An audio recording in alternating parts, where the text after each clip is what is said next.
Hello everyone, Books with Banks back again with, a slightly different type of video. But before we get into it, it would mean a lot if you haven't already, if you could please like and subscribe, especially if you enjoy this and or any of my other content.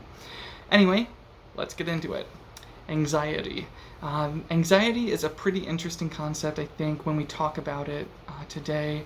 And I want to talk about how my personal experiences with anxiety relate to my experiences with reading epic fantasy books, but also maybe in a future video, second part of this, I would like to talk about my anxiety related to my experience on YouTube, on BookTube so far. So first things first, anxiety can be a pretty broadly used term.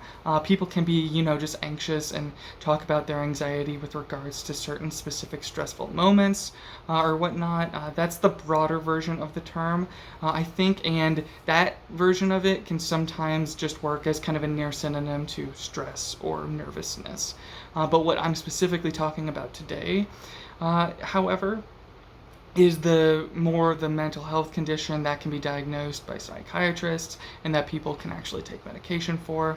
And this goes a bit beyond just the stress or nerves you might have if you have a big, stressful presentation coming up at work, or if you maybe get really distressing news about a family member passing or things like that. The idea of an actual anxiety disorder is actually sometimes dependent on the fact that there aren't those clearly identifiable causes for the stress or for the anxious reaction. Kind of dependent on the fact that there might not be in reality an emergency or situation that you're responding to in this way. But still, people with the anxiety disorder will still get those same feelings of panic, regardless of whether or not there's a more typical reason that people are usually stressed out for. So now I'm going to go through briefly list some of the symptoms often associated with an anxiety disorder, and this might help, if you're not clear on exactly what an anxiety disorder is or might be like, this might help explain a little bit more of that. So the first symptom, and probably the most common thing, or what I would think is one of the most common things, is the intrusive thoughts of a negative or obsessive sort of nature. So this is where you feel like you can't control the upsetting kind of worst case what if scenario images that keep running through your mind. These thoughts and impulses to worry are intruding on your more peaceful, just relaxed thoughts, which by all reason and logic your thoughts should be more relaxed than they are, and you can even recognize that reason and logic, or that your worry and your panic is illogical. But yeah, and you might even recognize that you feel like you should be able to suppress these thoughts because they aren't rational, but for some reason, for whatever reason, those thoughts just stick around incessantly. And it can be really scary, thinking and feeling like you don't have control over your own thoughts. And then it can get even scarier when you get old enough and have more conversations about this sort of thing with other people, and you realize that this isn't exactly the way other people's thought processes might work. This isn't exactly, or not everybody panics in this same sort of way. Another symptom could be fear of crowds in social situations. We sometimes call this social anxiety, but this can extend to situations even when it's a group of people that you should be used to, people that you should be comfortable with, that you've spent several pleasant evenings with before. However, for whatever reason, because of the anxiety disorder, you're constantly concerned about others judging you, constantly worrying about whether or not you're being inappropriate or you're annoying people. They joke you just said, they laugh, but did they really mean it, or are they just humoring you, that sort of thing. And again, even when these are people you know very well, and even if you have everyone's kind of reassurance that you're not being annoying, so think of this one sort of like imposter syndrome, but even in the situations where these are people you've known for a long time and you're definitely not, strictly speaking, an imposter. You just feel like you are. Another, a third kind of symptom would be the more physical one. These could be like panic attacks. So this could be like sweating, nausea, faster or irregular heartbeat, and this can lead to like the tensing up of chest, neck, and shoulder muscles. Maybe you'll start to have concerns that you might be having like a heart attack. Oh no, what does a heart attack feel like? This sort of thinking, train of thought, kind of hypochondria sort of thing. Maybe your hands start to feel fuzzy.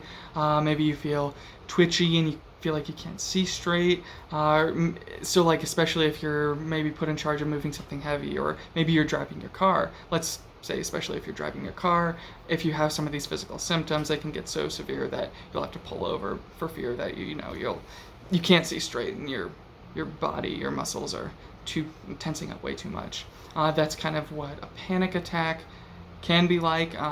Those other symptoms don't necessarily have to contribute to a panic attack. Things like the sweating and nausea, and this like muscle tension, that can all just sort of happen on their own as well, independent of an actual panic attack.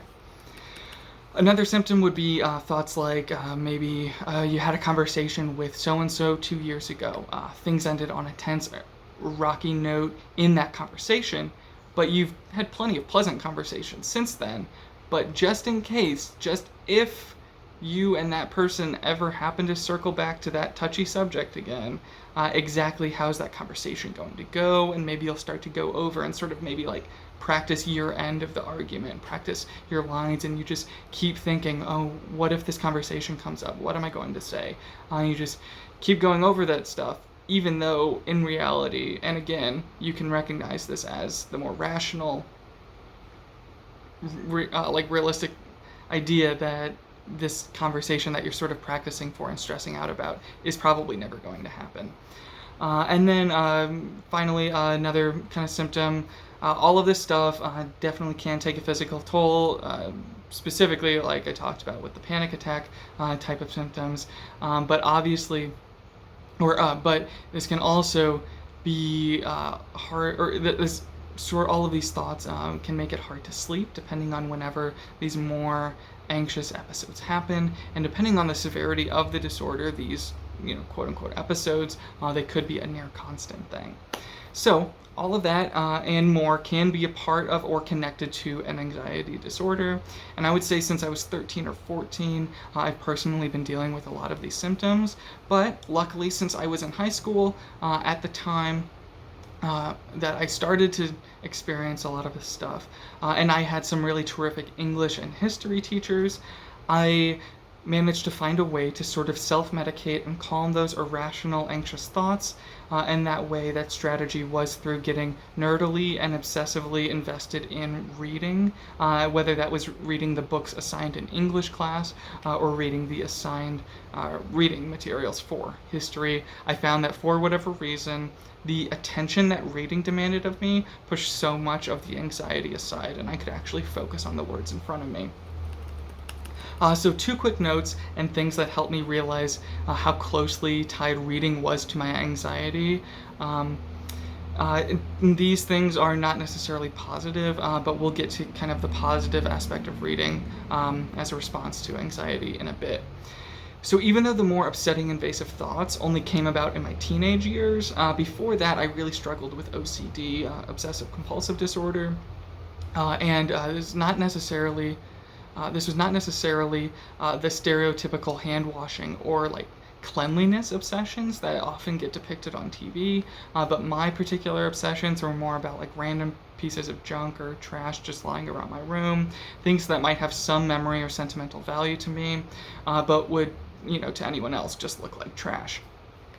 So I at first thought I was maybe just an overly sentimental person, but then it became a little more extreme, and me and my family were able to recognize that it was more extreme when I was found looking through the trash for something my folks had thrown away, and I was in just an absolute panic that I would never see this piece of garbage again that, reminded me of some such an event, and totally worried that I would totally forget that happy memory. So what does all of this have to do with reading? Well, anyone who's ever tried or who has ever struggled with OCD and tried to get over some of these OCD compulsions, these habits, kind of repetitive habits that we feel like we have to do. If you've ever experienced this, hopefully you might agree with me that often what will happen is we'll replace or we'll try to replace our more publicly visible habits and repetitive behaviors with things that are a little bit easier to conceal and hide and that don't like bother people around us so much. So another quick example.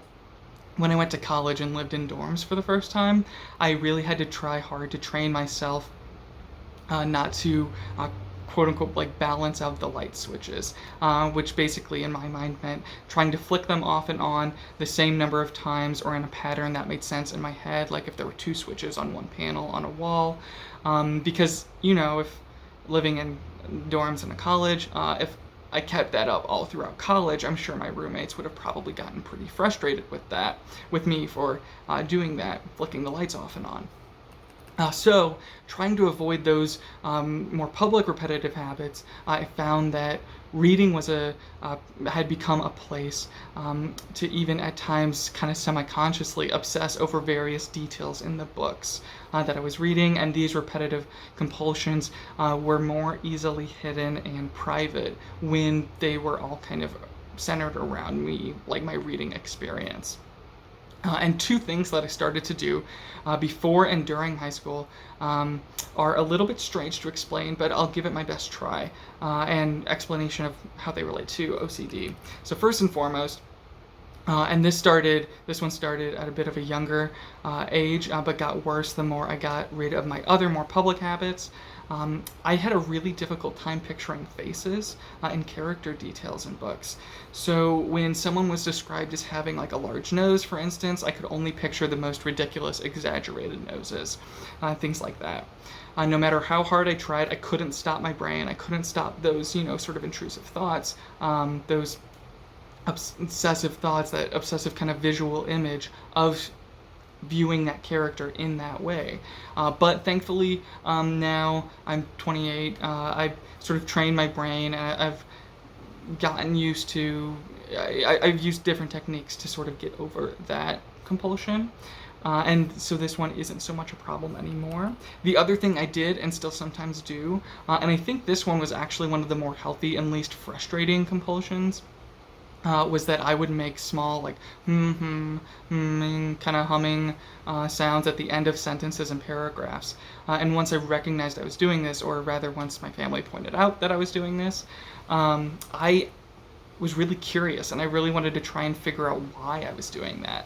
And I think what I settled on, I'm pretty sure it's because for whatever reason my mind didn't like or didn't agree with the rhythm or the pattern of the sentence or balance of vowels and consonants and like the paragraph, whatever paragraph I had just read. I think it was something like that, and so I had to balance it all out by like making these sounds or adding a few more beats kind of to just the rhythm, the pattern of the sentences. So those are two examples of how reading was already becoming a place where my OCD compulsions could live. But now let's maybe move on to how reading served the more positive purpose in my life of helping to distract me from, or actually help me cope with, the more distressing and intrusive thoughts that come with anxiety. Now, don't get me wrong, I'm not trying to suggest that reading can work for everyone, but I think specifically reading and or like studying history helped calm a lot of my nervous energy, because really of what a lot of my anxious intrusive thoughts are all about, and what I fixate on when these racing thoughts, when these things invade my mind and force me to think about these unpleasant things. So racing, intrusive thoughts, these can be about anything from, random obsessions to something like existential fears, the fear of oblivion after death, things like that. And most of my racing thoughts trend towards that latter type, the fear of death type of thing. So the fear of death circling around my thoughts and interrupting my thoughts all the time. But I think that's why I like history and fiction, because both types of texts and reading materials are narrativized, even though some of my history grad school cohort might shudder to hear me say that history is narrativized. But it is. Fiction, books, storytelling, historical stories, it's all narrativized. And there's more resolution in those stories, in those narratives. There's more answer explanation for death. There's more purpose all over the pages of these texts, either explicitly described by the authors or interpreted by the readers, more purpose than it's easy to settle on and pinpoint in, just the everyday actual life, right? Right?